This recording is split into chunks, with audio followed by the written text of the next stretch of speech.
भारतामध्ये अहमदाबाद नंतर येवल्यात मकर संक्रांतीच्या पार्श्वभूमीवर 3 दिवस पतंग उत्सव मोठ्या उत्साहात साजरा केला जातो। मी आता येवल्यामध्ये असून आपण पाहू शकतात का कशा पद्धतीने संपूर्ण या ठिकाणी गच्चींवर इमारतीच्या या ठिकाणी पतंग उडवतानाचं चित्र आपल्याला या ठिकाणी पाहायला मिळत आहेत। आणि जर बघितलं तर हा सण जो आहे तर भोगी, मकर संक्रांती आणि कर ह्या 3 दिवस या येवला शहरामध्ये मोठ्या उत्साहात पतंग उत्सव साजरा केला जातो। या ठिकाणी आपण पाहू शकतात का कशा पद्धतीने महिला वर्ग जो आहे तर तो मोठ्या प्रमाणात गच्चीवर येऊन पतंग उडवण्याचा जो आहे तर तो मन मुराद या ठिकाणी आनंद घेतात।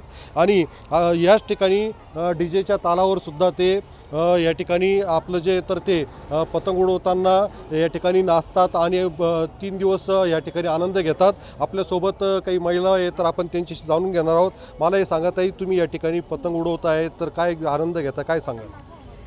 येवल्यामध्ये जास्ती महत्त्वाचा म्हणजे पतंग हा उत्सव 3 दिवसाचा खूप असतो। तो पुराण काळापासून संक्रांतीचा उत्सव असतो। भोगी, संक्रांत आणि कर हे 3 दिवस खूप म्हणजे आनंदाचे असतात।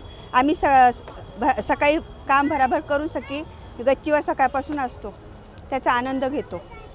मला हे सांगता येईल तू कुठून आलेली आहे, काय पतंग उडवतानाचा आनंद घेते, काय सांग? मी सिन्नरवरून आलेली आहे। माझं माहेर येवला। जसं आपण दिवाळीला, रक्षाबंधनला माहेरी येतो तसं मुली सगळ्या संक्रांतला माहेरी येतात आणि गच्चीवर सर्वजण महिला उभ्या राहतात आणि पतंगीचा आनंद घेतात।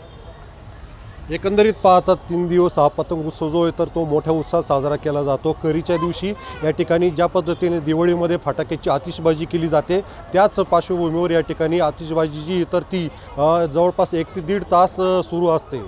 उमेश पारिक, TV9 मराठी, येवला, नाशिक।